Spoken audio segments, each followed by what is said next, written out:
지난주는 추석 연휴 때문에 한 주 쉬었죠. 그래서 굉장히 오랜만에 행정법을 공부하는 것 같아. 자, 우리 오늘 공부할 부분은 행정행위의 내용에서 교재 264쪽. 응?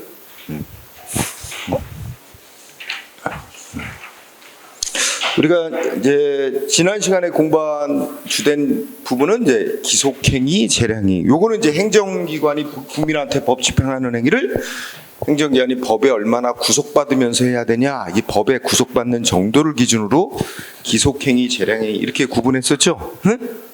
전혀 생각이 안 나요? 응? 그렇지?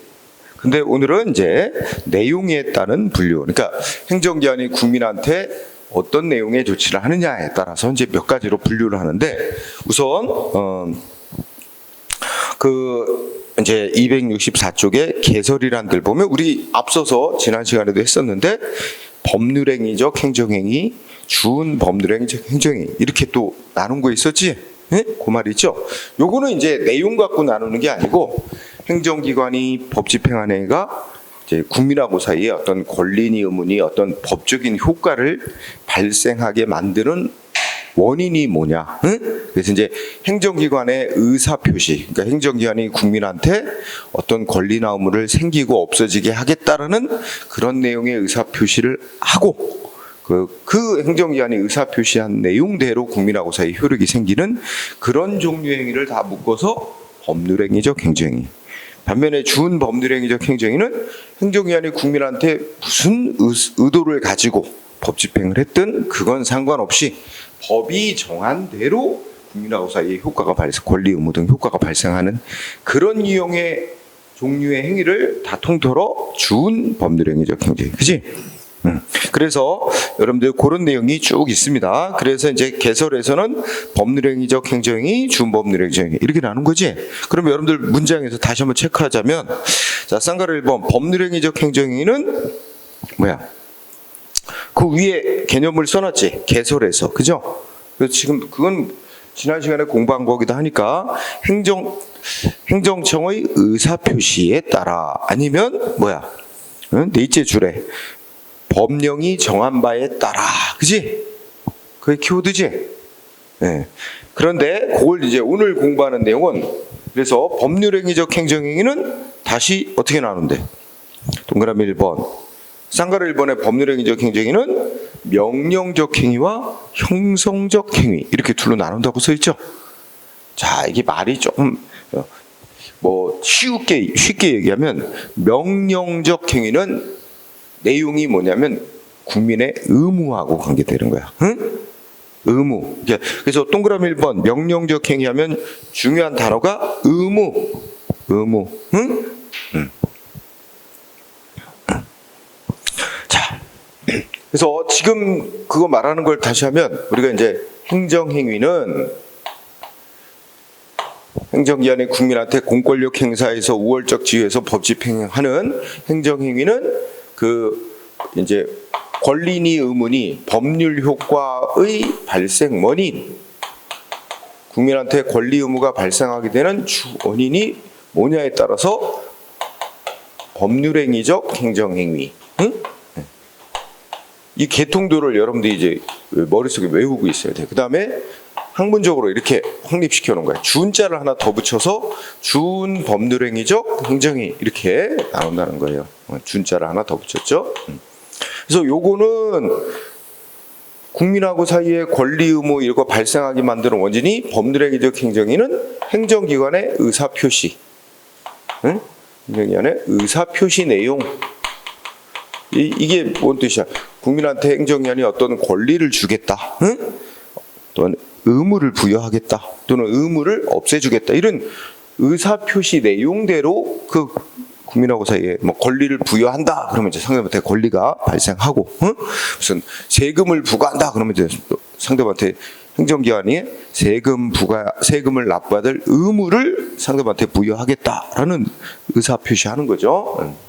그리고 준자가 더 붙은 준법률행위는 행정기관이 무슨 의도를 가지고 국민한테 법 집행 행위를 하든 법령이 정한 내용대로, 응? 대로 국민하고 사이에 법적인 효과 발생하는 행위, 그지? 그런데 요걸 다시 이제 또 다시 나눠. 여기가 오늘 공부하고자 하는 부분이야. 이게 내용. 이제 요거를 내용 가지고 따지면 두 가지로 나눈댔죠? 뭐와 뭐로 나눈다 그랬어? 응? 우리가 조금 아까 읽은 대로 명령적 행위. 응? 정확히 말하면 명령적 행정행위 이렇게 해야 되는 건데 그냥 명령적 행위, 그 다음에 형성적 행위. 응? 이렇게 둘로 나눈다 그랬어요. 형성적 행위. 그러면 이 말을 이해할 때 명령적이라는 말의 핵심 단어는 의무야. 의무. 그러니까 행정기관이 국민한테 어떤 의무를 부여하겠다, 어떤 의무를 없애주겠다, 뭐 등등 그런 의무하고 관련된 내용이 의무와 관련된 행위인데 요걸 다시 세 가지로 나눌 수 있어. 크게 두 가지로 다시 나눌 수 있죠? 왜 그럴까? 왜 그럴까가 아니라 첫째, 의무를 부과하는 행위. 의무를 국민에게 부과하는 내용의 행위가 있고 또 하나는 반대로 뭐가 있겠어?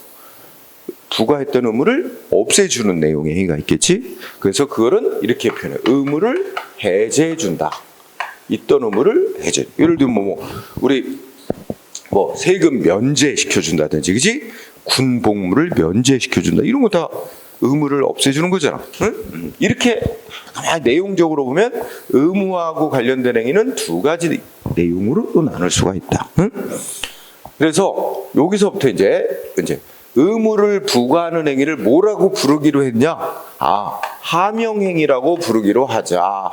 합의가 된 거야. 하명행위. 응? 하명행위라고 하자. 응? 그 다음에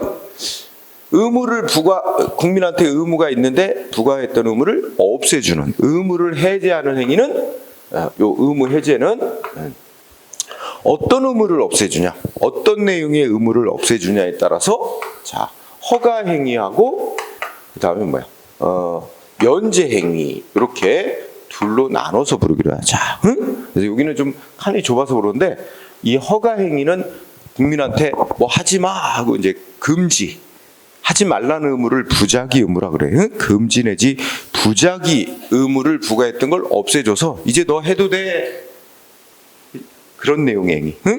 그러니까 금지 의무를 없애주는 걸 허가, 그 이외에 나머지 의무를 없애주는 걸 면제. 이렇게 해서 이제 명령적 행위는 하명행위, 허가행위, 면제행위, 이렇게 세 가지로 또 구분한다. 응? 그 다음에 형성적 행위라는 거는, 형성적 행위는 내용적으로 의무하고 관련되는 게 아니라 국민한테 어떤 새로운 권리를 주거나 어떤 신분, 지위를 부여하거나 그런 행위야. 그래서 내용적으로 국민한테 어떤 권리를 주는 것만 아니라 권리를 주거나 다시 권리 줬다가 뺏거나 하여튼 권리, 그 다음에 무슨 신분, 예를 들어서 여러분들이 지금 공무원 신분 안 갖고 있잖아. 근데 여러분들을 공무원으로 임명하는 조치를 한단 말이야. 그럼 공무원 임명행위는 여러분에게 공무원이라는 새로운 신분, 지위, 이런 걸, 그러니까 신분이나 지위와 관련되는 거야. 새로운 권리, 국민이 태어날 때부터 갖고 있지 않은 새로운 권리나 신분, 지위를 부여하거나 있던 걸 박탈하거나 그런 내용의 행위를 형성적 행위라고 부르기로 했어. 그래서 요게 또 내용적으로 이 형성적 행위는 여러분들이 그 밑에 내려오면 이렇게 표로 그려놨잖아. 그지? 박스 안에. 거기도 읽으면서 하면 돼. 요거는 이제 세 가지 내용의 행위로 나누는데, 특허행위, 특허행위, 그 다음에 인가행위, 그 다음에 대리행위, 이렇게 세 가지로 또 나눠서 공부하기로 해요.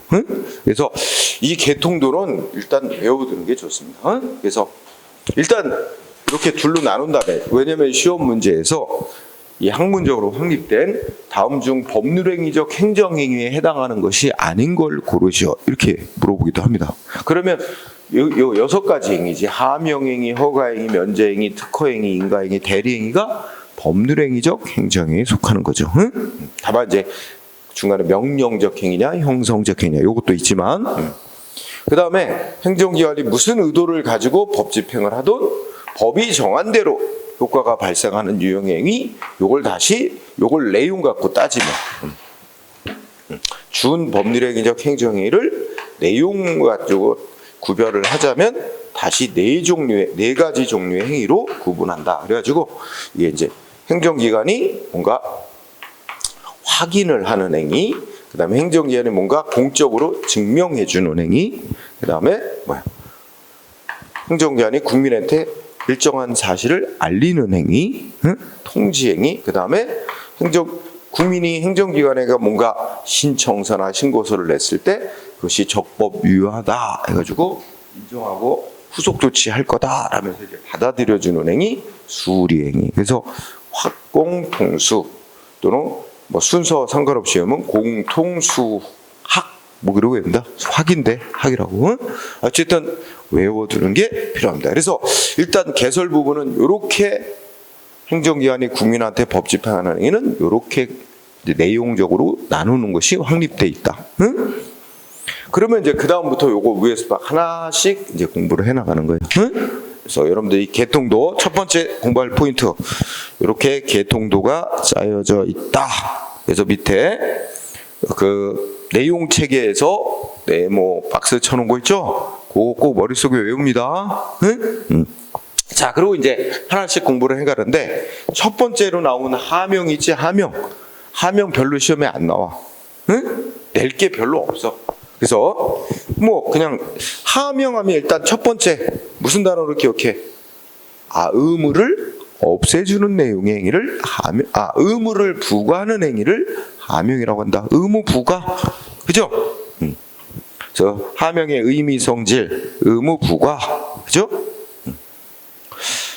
그 외에 뭐 특별한 건 없어요. 예. 그 다음에 여기 하명은 조금 건너뛰어도 돼. 그래서 쌍가로 3번 오른쪽 페이지로 가봐. 그 다음에 종류 봐봐. 종류.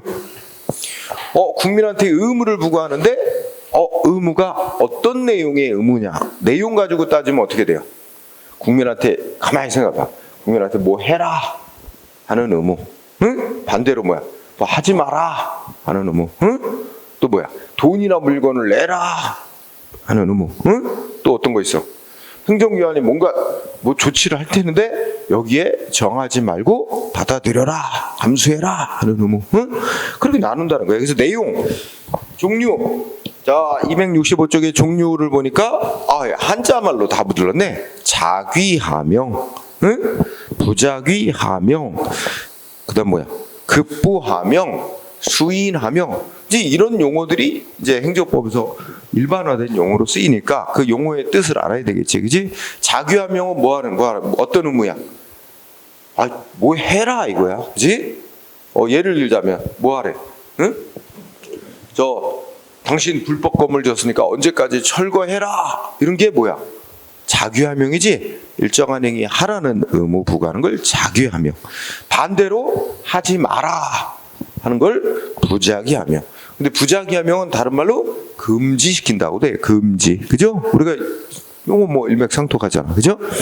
그다음에 급부하명, 돈이나 물건을 내라. 세금 부과 조치가 가장 전형적인 거죠. 그지? 부자귀하명은 뭐 예를 들어서 영업 정지시키는 조치. 너 3개월간 영업 정지한다. 그럼 어떻게 해? 3개월 동안 영업하지 마라 하니까 부자귀하명이지. 하지 마라. 수인하명은 한자말로 받을 수 인내할 인자니까 행정기관이 무슨 조치를 하는 거에 대해서 저항하지 마라, 응? 받아들여라 하는 의무를 부과하는 거고, 이 받아들여야 하는 의무를 저항하지 말고 받아들여야 될 의무를 위반하면 뭐 소위 공무집행 방해죄로 제재를 한다든지 더 강력한 뭐 불이익 조치를 한다든지 이렇게 되겠죠. 자, 간단히 알아두고요.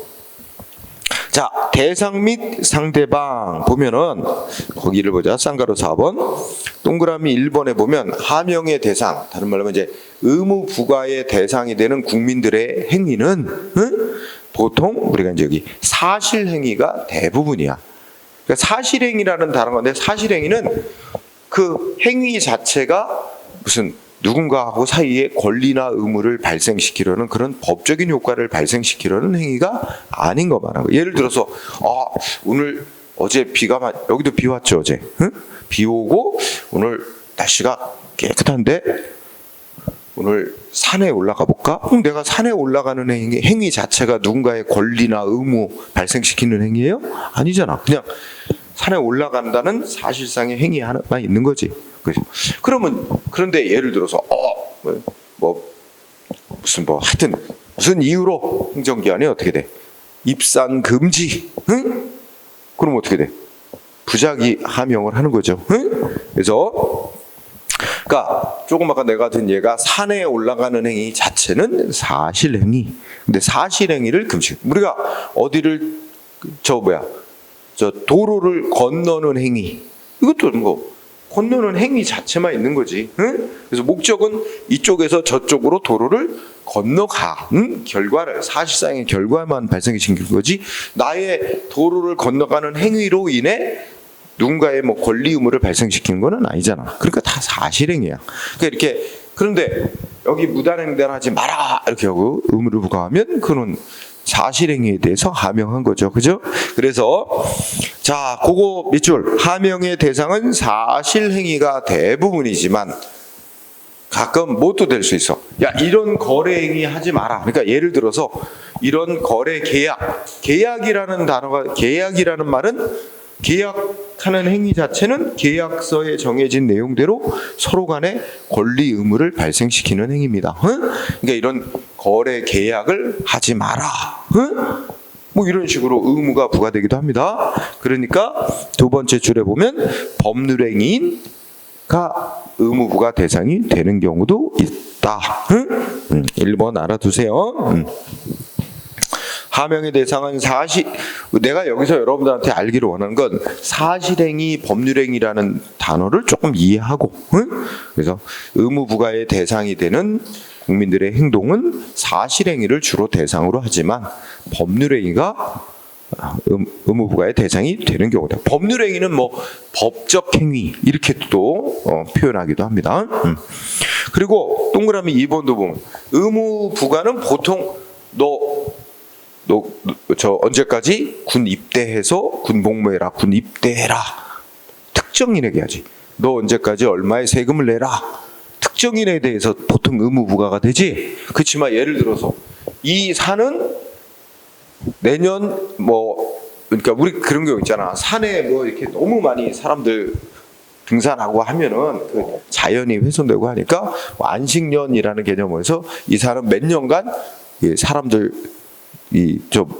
통행 금지, 이런 것도 하죠. 그러면 모든 사람들 통행 금지시키는 거잖아. 그러니까 불특정 다수인 대상으로 의무를 부과하는 경우도 있겠죠. 상식적으로 보면. 자, 그 얘기를 한 거고. 자, 그 다음에 그 밑에 판례를 2개 들어왔는데 2번이 시험에 쓰였습니다. 2번 보세요. 2번 이거 앞에서도 공부한 것 같아. 거기 두 번째 줄에 보면 셋째 줄에 보면 상속인, 그죠? 상속인한테 뭐가 있어? 마지막 줄에 있네. 관할 행정청은 상속인에 대해서도 원상 복구 명령을 내릴 수가 있다. 그 원상 복구 명령은 뭐야? 원상 복구 명령은 우리가 지금 배운 개념대로 따지면 어떤 내용의 의무야? 자기 하명한 거야? 부자기 하명이야? 수인 하명이야? 뭐야? 원상 복구 명령 분석해봐요. 어떤 내용의 하명이야? 자기 하명이지? 적극적으로 원상 복구해 놓는 행위를 하라는 거잖아. 그러면 자기 하명은 행정기관이 내리는 거고, 그러면 상대방한테는 어떤 의무가 생긴 거야? 자기 의무가 발생했다 이렇게 말할 수 있는 거지. 즉 원상 복구해 놔야 될 의무가 있는. 근데 이 2번 판례 내용이 즉슨 A라는 사람이 이제 자기 산인가 봐. 근데 자기 산도 나무를 베고 막 이렇게 파헤치고 하려면 행정기관에 신청해서 뭔가 허락을 받아가지고 해야 하도록 돼 있는데, 아마 행정기관에 허락 없이 마음대로 자기 산이라고 나무 베고 막 파헤쳤나 봐. 적발이 됐는데 뭐야? 그 사람의 자식에게 그 산이 상속이 됐나 봐. 그지? 그렇더라도 중요한 건 그 산이 원상 복구되는 게 중요한 거니까 사람이 바뀌었어도 상관없이 상속인에게 원상 복구 명령을 내릴 수가 있다. 이런 취지의 판결입니다. 그래서 2번 원상 복구해야 될 의무는 타인이 대신해서도 행할 수 있는 내용의 의무다. 그렇기 때문에 어떤 원래 원상복구 명령을 받은 자가 원상복구지 않은 채 사망을 했다면, 그죠? 그 의무는 상속인에게 승계되기도 하고, 또는 의무가 부과되지 그러니까 파헤친 거는 아버지인데, 그지? 네. 행정기관이 적발은 좀 늦게 했고 아버지는 이미 사망했다. 그럼 상속인에게 원상복구해놓으라, 의무 부과할 수 있다는 말이에요. 네. 그래서 원상복구 명령은 우리가 배운 개념에 따르면 대물적인 행정입니다. 사람이 누군가가 중요하진 않다 이거지. 그래서 대물적인 성질을 가지니까 승계됩니다. 2번 중시. 그러면 효과는 뭐 여러분들 다 알겠다. 자, 아까 자귀 하명을 하면 상대방한테는 자귀 의무가 생기는 거고, 하지마 부자귀 하명을 하면, 즉 금지 명령을 금지시키면 상대방한테는 부자귀 의무가 생기는 거고, 이런 논리 구조라는 거야. 이때 동그라미 2번 다 아는 거잖아. 사람을 보고 의무 부과하면 대인적 하명인 거고, 그지?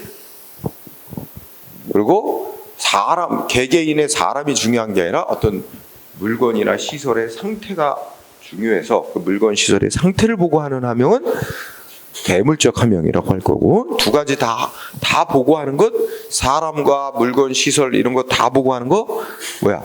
혼합적 하명 이렇게 부르겠지. 이거 나누는 이유는 뭐라 그랬어? 그 의무 부과한 게 상속인 등 타인에게 의무가 승계되냐 이거 알아보려고 하는 거지. 응? 자, 그 다음에 하명에서 제일 중요한 거, 혹시나 시험 문제 나왔다면 물어볼 수 있는 게 쌍가로 8번 다음 페이지 위반행위의 효과. 자, 그러면 예를 들어서 어떤 술집 주인이 뭘 위반을 해서 3개월 영업정지 조치를 취했어. 시장이 그 영업소에 대해서 3개월 영업정지. 그러면 내용적으로 뭐야? 3개월 동안 영업하지 마라 하는 부작위 하명을 한 거야. 그럼 상대방에게는 3개월간 동안 영업하지 말아야 될 의무가 생겼는데, 이 사람이 의무를 위반하고 그 영업정지 기간이 끝나기 전에 또 원래 영업을 하다 적발이 됐어. 그럼 요걸 뭐라면 하명 위반 행위를 했다 이렇게 말할 수 있지. 그러면 영업정지 기간 동안에 위반을 해서 또 손님하고 영업해서 무슨 거래 계약을 맺고 술을 팔다가 적발이 됐다. 그러면 그 손님하고의 거래 계약은 무효가 되는 건가? 그건 아니다. 그치? 이거 중요. 그래서 거기에 하명 위반 행위, 첫째 끝에 하명은 우리 개인들이 하는 행위가 적법한 행위가 되느냐 아니냐를 이제 결정하는 요건이 되는 거야. 그래서 적법 요건으로서 하명에 위반한 개인의 어떤 사법상 법률 행위는 처벌 대상은 되지만 무효가 되는 건 아닙니다. 이거 중요. 키워드는 뭐라고? 하명에 위반한 사인의 행위. 뭐라고? 셋째 줄 원칙적으로 무효가 되는 거 아니라, 그러니까 거기 두 번째 줄에든 생각나지? 영업정지 기간 중에 손님한테 술 팔았다. 그럼 손님하고 술 판 거래 자체가 무효가 되는 건 아니고 그건 그대로 인정. 다만 업주를 처벌하는 거지. 그래서 시험 문제 나오면 하명에 위반한 사인의 행위는 무효가 된다. 그러면 틀려요. 유효고 다만 처벌 대상이 될 뿐. 요거 포인트. 그 다음에 구제는 큰 논점은 없어요. 구제는 자기가 억울하게 자기가 생각할 때는 행정개인한테 세금 내라, 영업하지 마라 이런 의무 부과한 게 위법이라고 생각되면 상대방 국민은 뭐야? 행정소송 이런 거 제기해서 이거 나한테 하명한 행정기관의 조치 위법이니까 무효로 인정해달라, 취소시켜달라 소송으로 싸울 수 있겠지. 그리고 손해 입은 거 있으면 손해배상 받을 수 있고, 그죠? 네, 그런 얘기한 겁니다. 넘어가고요. 다만 판례 1번 꼭 공부해야 돼요. 자, 1번을 보니까 행정기관이 뭐 했대? 어떤 공사업자한테 공사 중지 명령을 내렸다는 거지? 응? 1번 판례 공사 중지 명령. 근데 아마 이런 거겠죠. 공사 중지 명령 내린 원인은 아마 소음 먼지를 많이 발생시켜서 인근 주민들로부터 뭔가 민원이 들어왔다. 그지? 그래서 그 공사 중지 명령을 내렸는데 공사업자가 어떻게 했대? 그 소음 먼지 안 나게끔 다 해소시켰대. 그렇다면 어떻게 된대? 응? 원인 사유가 소멸했다는 이유를 들어 공사업자는 행정기관에 뭐 할 수 있어? 공사 중지 명령 내린 거죠. 하명한 거 뭐 해달래? 없애달라, 응? 철회해달라고 요구할 신청권이 있다. 응? 응. 그러면 자, 키워드가 원인 사유를 다 해결했으니까 공사 중지 명령 내렸던 거 없애달라, 철회해달라고 요구할 신청권이 있다. 그럼 우리 예전에 배운 거 생각나지? 신청권이 있는 사람으로부터 신청을 받으면 행정기관은 뭐 해야 돼? 뭔가 제대로 된 응답을 해줘야 될 의무가 있습니다. 근데 아무 응답을 안 하면 그건 상대방의 권리를 침해하는 행위다. 그래서 인정되는 거죠. 그래서 신청권이 있다. 중요한 논점이 되는 겁니다. 그 다음에 2번 판례도 또 중요해. 2번 판례 또 뒤에 이제 소송하고 연관지어서 문제 나오는데 우선 2번 분석해 보니까 행정기관이 공사 중지 명령 내렸고 상대방이 싸웠대. 자기한테 공사 중지 명령 내린 거 위법이야 하고 소송으로 싸웠는데 패소 판결 나왔대. 그럼 뭐야? 행정기관이 공사 중지 명령 내린 거 적법이다 라고 확정이 난 거야. 적법하다고 이미 확정이 났는데 또다시 판결로서 확정이 났는데 또다시 위법이라고 주장하면서 소송하는 거 허용 안 돼요. 그걸 허용하면 어떻게 돼? 계속 소송할 거야. 돈 많고 시간 많은 사람은 죽을 때까지 소송할지도 몰라. 위법이 아니고 적법이다 확정하는데 또 다시 재판해줘. 또 소송, 또 재판해서 또 위법 없어 적법인데 아니야. 또 다시 소송. 끝없이 갈 수도 있지. 이런 건 안 되지. 그래서 판결로서 위법함이 없다, 적법이라고 확정이 나면 똑같은 문제에 대해서 다시 소송 못하게 하고 있습니다. 그런데 여기 읽어보니까 패소해서 그 공사중지 명령이 적법이라고 이미 확정이 난 상태인데 상대방이 이번에는 어떻게 돼요? 꼼수를 좀 피했다. 두 번째 끝에 보니까 상대방이 이번엔 무슨 소송을 다시 제기했어? 자기가 이제 행정기관에 나한테 내린 공사 중지 명령 해제시켜줘 하고 신청을 했고, 그죠? 그러니까 아까 위에 먼저 2번에서 처음에 소송으로 싸웠던 건 공사 중지 명령 자체가 위법이야 하고 소송으로 싸웠는데 적법하다고 확정이 난 거고, 그래서 이번에는 행정기관에 공사 중지 명령을 없애달라고 신청을 먼저 했나 봐. 그 다음에 공사 중지 명령 없애주세요 하고 신청을 했다가 행정기관이 그걸 거부했대잖아. 그지? 응? 공사 중지 명령 해제해달라고 신청했는데 행정기관이 셋째 줄 거부 처분을 내렸대. 그래서 이 사람이 자기 신청에 대해서 거부 처분한 거 취소해달라고 소송을 하면서 그죠? 그 소송에서 다시 뭘 주장하는 거야? 공사 중지 명령이 위법이라고 또다시 주장해. 이거 허용될 수 있나? 안 된다는 거지. 왜냐면 이미 공사 중지 명령은 위법이 없다는 게 판결로 확정났기 때문에. 이게 이제 우리 뒤에 소송 공부한 사람은 조금 알 수 있는 단어가 뭐야?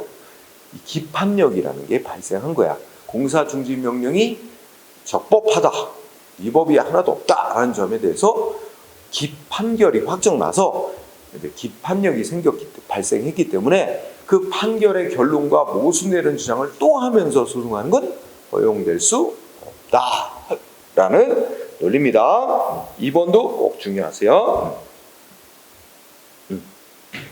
자, 그 다음에 3번은 간단하게 아마 행정기관이 어떤 노동조합이 있는데 그 노동조합이 뭔가 규정을 만들었나 봐. 그 노동조합 규약이라고 표현하고 있지?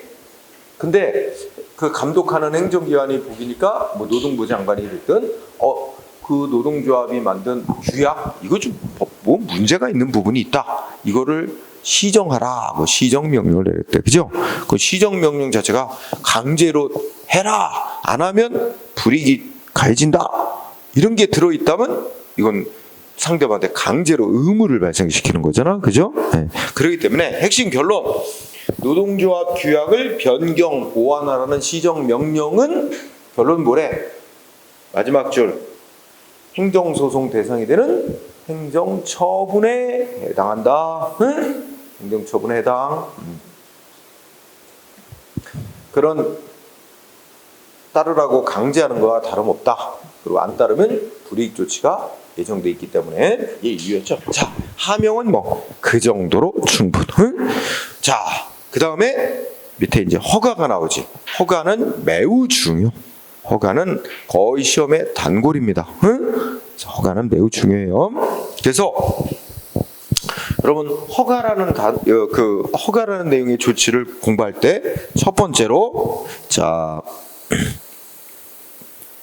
1번에 두 번째 줄 아래쪽에 맨 밑에 금지 해제, 응? 키워드 괄호치고 다른 말로 표현하면 금지가 다른 말로 부작위 의무 해제라고 똑같이 표현할 수 있어. 응? 그러니까 자 요게 키워드인데 허가라는 행정기관이 허가해주는 조치가 있으려면 먼저 그 앞서 뭐가 있어야 될까? 법으로 모든 사람한테 금지가 돼 있어야 돼요. 법으로 모든 사람에게 못하도록 금지가 돼 있는 건데, 근데 어떤 사람에게는 뭐야? 당신 요건을 갖췄다 해서 너한테는 금지 풀어준다. 이 조치가 허가입니다. 응? 그래서 그러니까 허가하면 금지를 없애주는 거야. 금지 해제행위다. 또 뭐라고? 부작위 의무를 해제해주는 조치다. 부작위 의무 하지 말라고 돼 있던 걸 그런 의무를 없애주는 조치다. 그래서 없애줘서 또 다음 페이지 첫째 중 하면 이런 말 나오지.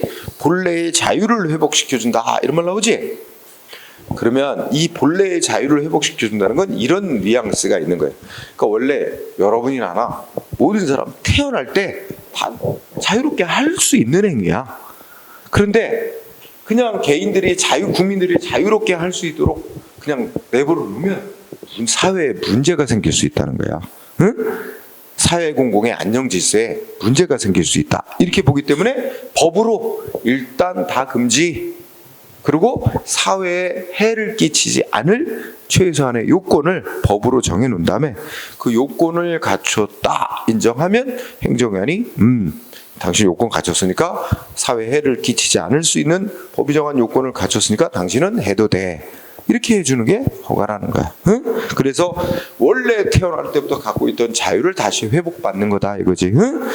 원래 태어날 때 갖고 있던 자유인데 사회 질서 유지를 해서 일단 법으로 다 금지시켜 놓고 법에다가 최소한의 해를 끼치지 않을 사회 해가 되지 않을 요건을 정해 놓은 다음에 요건 갖추면 풀어주는 게 허가입니다. 응? 그러면 이런 관점이지. 그러면 허가 요건을 구비하면 어떻게 돼? 행정위는 허가를 내줘야 되는 게 당연한 거다 이거지. 왜냐면 허가 요건을 갖췄는데도 이 말은 법이 정한 허가 요건을 갖췄다면 사회해를 끼치지 않는다는 게 인정이 되는 거니까 허가를 풀어줘서 국민의 자유를 회복시켜주는 건 그게 당연한 거지. 요건을 갖췄는데도 계속 허가를 거부하거나 하는 것은 국민의 자유를 국가가 괜히 억압하는 거잖아. 그지? 그러니까 허가는 원칙적으로 요건 갖추면 해줘야 됩니다. 원칙적으로. 그래서 우리가 배운 개념으로 따지면 기속행위다. 이렇게 말할 수 있는 거지. 자, 그래서 거기 허가 예가 몇 개 들었는데 외우지 말고 대표적인 예가 무슨 운전면허, 응? 이런 거 어때? 면허라는 단어가 붙잖아. 용어는 막 뒤죽박죽 사용해요. 근데 용어, 무슨 면허라고 붙느냐, 무슨 용어가 붙느냐는 중요한 게 아니라 동그라미 2번에서 보듯이 이제 다양한 용어로 표현되고 있어요. 그러니까 표현에도 불구하고 그 내용을 보고 이게 허가에 해당하는 조치인지 아니면 다른 거에 해당하는 조치인지를 판별해야 돼요. 그래서 일단 거기 많이 나오는 것들 예를 들어놨으니까 맨 위에 첫째 줄에 운전면허, 의사면허, 한의사면허, 건축허가, 일반 음식점 영업허가, 뭐 양복 가공업, 석탄 가공업 허가, 주류제조 면허, 담배 소매인 지정, 아예 금지 해제, 이렇게도 쓰이기도 하고 이거 다 허가에 해당하는 조치예요. 자, 그 밑에 보니까 판례. 자, 뭐야? 자동차 학원 설립인가? 그죠? 근데 꼭 자동차 학원이다. 우리 여기 우리 학원, 응? 학원 설립인가? 무슨 단어가 붙었어? 인가자가 붙었잖아. 근데 표현은 인가라고 표현되어 있어도 내용 따져보면 이거는 허가에 해당하는 조치다라는 게 판결입니다. 그래서 여러분들이 외울 부분은 뭐야? 학원 설립 인가는 허가다. 문상. 응? 그래서 첫째 그때 뭐라 했어? 강학상의 허가에 해당하는 거 이렇게 판결하고 있죠. 학문상 허가라는 내용의 조치다 하고 판결한 거예요. 응? 이런 게 이제 공부해야 될 사항들입니다. 표현하고 일치하지 않는 거. 응? 인가라는 표현에도 불구하고 허가라고 판결했다는 거죠. 자, 그 다음에 동그라미 3번 그 밑에 요것도 중요한데 예외적 허가하고의 구별이란 부분이지. 요거 중요한 논점. 자, 우리가 조금 아까 그런 얘기했지. 여러분 생각해봐. 운전면허 한번 생각해봐. 허가라고 우리가 성질을 허가라는 내용의 조치로 파악한다 그랬지. 그럼 가만히 생각해보면 운전하고 다니는 행위 자체가 사회적으로, 그러니까 운전하고 다니는 행위 자체가 사회적으로 해악이 큰, 그 자체의 성질이 사회적으로 유해한 건 아니에요. 응? 그죠? 그런데 그냥 개인들이 자유롭게 할 수 있도록 내버려 두면, 예를 들어서 뭐야, 자동차 이 기계를 다룰 줄도 모르고, 응? 교통 법규도 모르면서 무조건 집에 차 있으면 그냥 끌고 나왔다가 사고 내고, 그죠? 이거 문제가 있겠지. 그러니까 운전하는 행위 자체, 뭐 건축하는 행위 그 자체가 나쁜 건 아니지만 그냥 자유롭게 하도록 내버려뒀을 때 생길 수 있는 또 사회 문제가 있으니 일단은 법으로 다 금지, 모든 사람 금지. 다만 어떻게 돼? 이러이러한 요건을 갖추면 다 금지 풀어준다. 응? 그래서 운전면허 시험 신청받아 시험 보고 필기 시험 보고, 응? 뭐 그 코스니 뭐 주행 연습 이거 다 통과하면 허가, 그죠? 운전을 하고 다니게 되는 거죠. 그러니까 이런 게 보통의 허가라면 개인들이 하려는 행위가 워낙 사회적으로 해악이 커, 사회적으로 유해성이 너무 커서 이거는 못하게 하려는 게 주목적이야. 억제, 못하게 금지시키는 게 주목적. 다만 또 100% 금지하고 싶지만 이게 예외적으로 또 허용이 돼야 될 필요가 있는 경우가 예외적으로 있어. 그래서 허가는 원칙적으로 금지를 해놓지만, 그러니까 금지를 하는 주 목적은 사회 해를 끼칠 가능성이 좀 있다 해서 예방 목적으로 일단 금지를 했다가 요건을 갖추면 풀어주는 걸 당연하게 생각하는 건데, 예외적 허가라고 부르는 조치는 원래가 사회적으로 해악이 너무 커서 못하게 금지시키는 걸 주된 목적으로 하는 건데, 아주 예외적인 경우에만 아이고 이거는 필요하다. 그래서 행정관이 허용을 하는 거야. 응? 그래서 가장 쉬운 예가 마약 사용. 응? 마약 중에 우리 어떤 거 있어? 그 양귀비에서 나오는 게 뭐야? 응? 아편. 네, 아편. 그 아편 같은 게 마약류잖아. 그죠? 원래 금지죠. 그런데 치료 목적으로, 그죠? 예외적으로 치료 목적으로만 쓰이는 거 허용. 이런 게 그런 특정한 용도로만 허용한다든지, 이런 거를 어쨌든 금지를 풀어서 이제 할 수 있도록 허용해 주니까 허가다. 허가하고 유사한 측면이 있어, 그죠? 금지 풀어주는 측면에서는.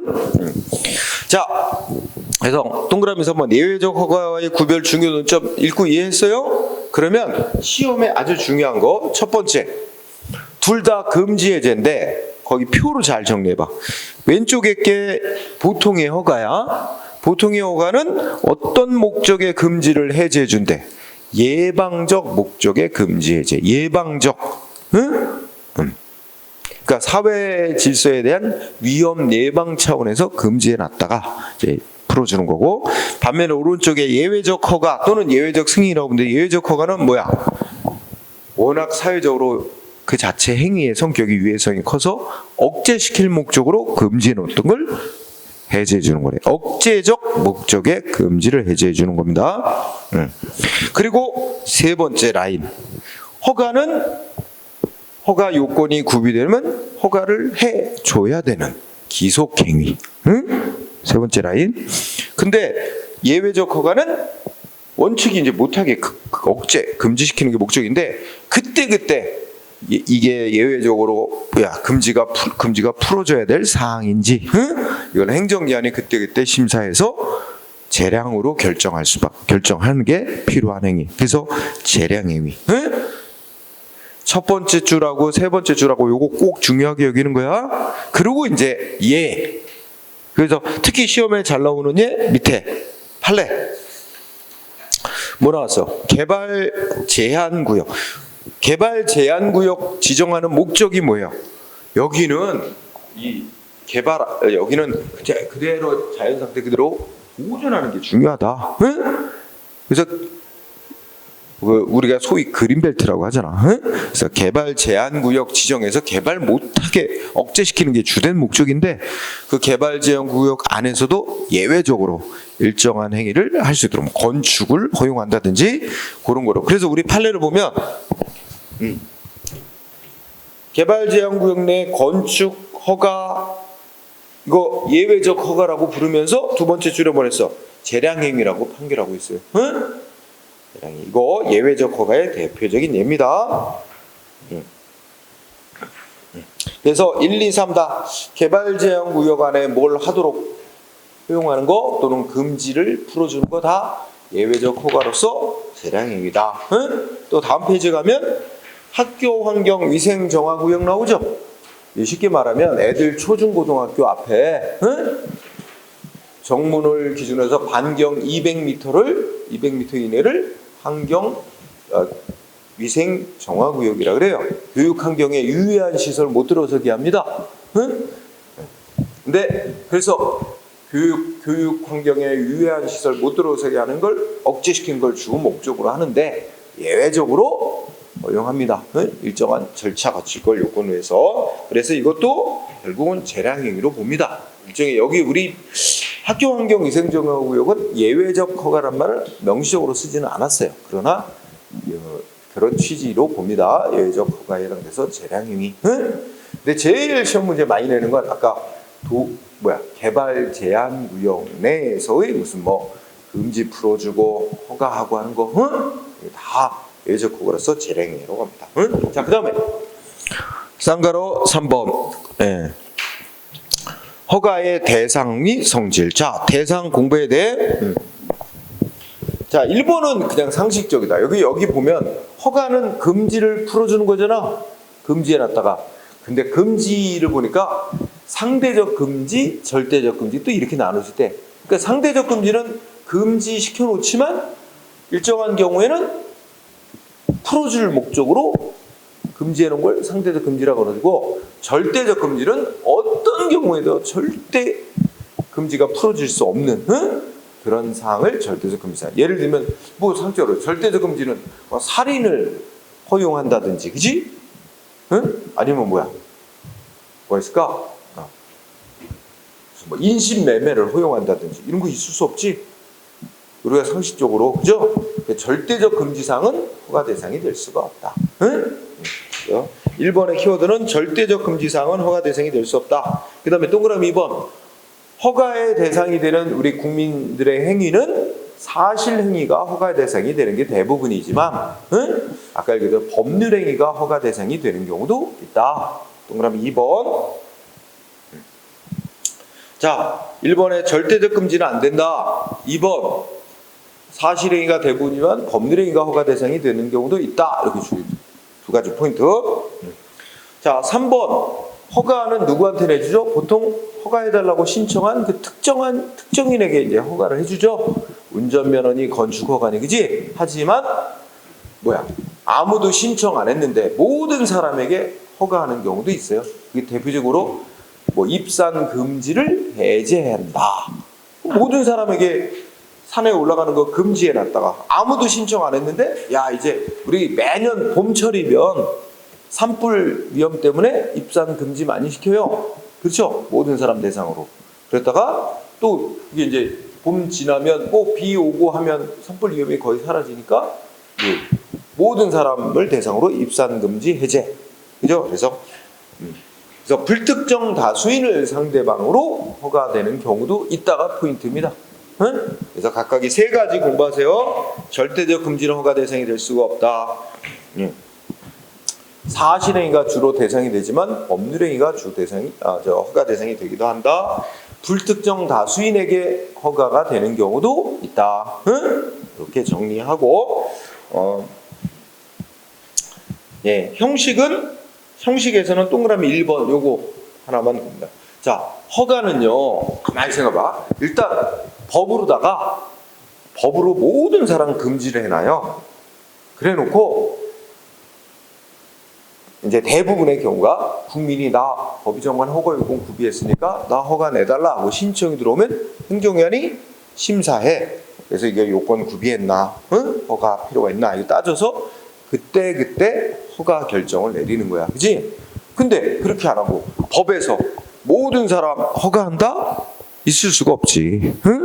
왜냐면 법은 모든 사람 대상으로 금지를 시켜놨는데 다시 모든 사람에게 다 금지를 해줘야 한다? 그럼 애시당초 금지를 하지 말고 그냥 내버려 두면 될 일인데. 그렇지. 그러니까 논리 자체가 말이 안 돼. 그래서 요거 1번 알아두세요. 허가는 언제나 그때 행정기관의 심사 및 결정에 의해서 행해지는 구체적인 처분 방식으로 행해지는 거지 법 자체에서 허가가 되는 일은 있을 수가 없는 일이다. 1번 하나만 체크하세요. 직접 법에 의해서 허가되는 소위 법규 허가라고 부르는데 그런 건 있을 수 없다.